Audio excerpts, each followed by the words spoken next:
bring in my panel now. Robert Traynham is an MSNBC contributor and a former advisor to President Bush. Molly Ball is a staff writer at The Atlantic. And Steve McMahon is, of course, a Democratic strategist. Thanks so much for being here. Really appreciate it. Robert, I want to start with you.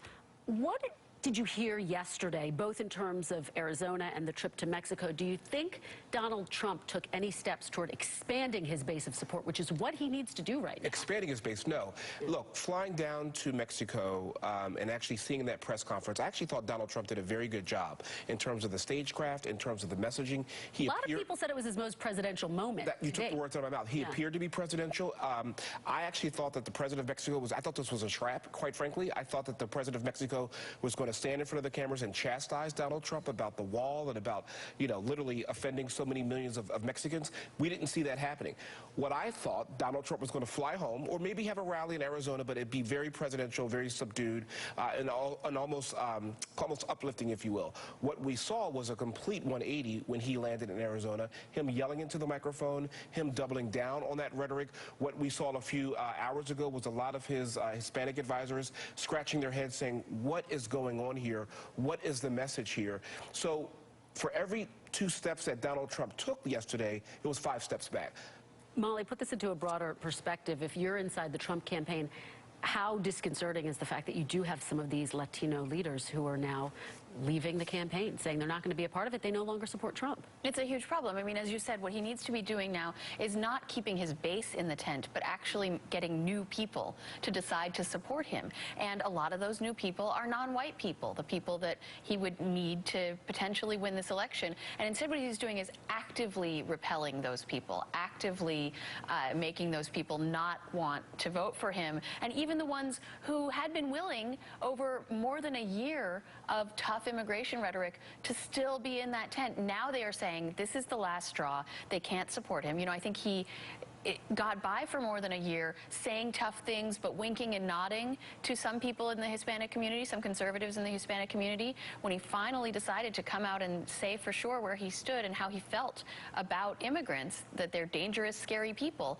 that was enough for a sizable number, I think, of Hispanic conservatives. Well, and Steve, there's no doubt last night's speech was red meat to the base.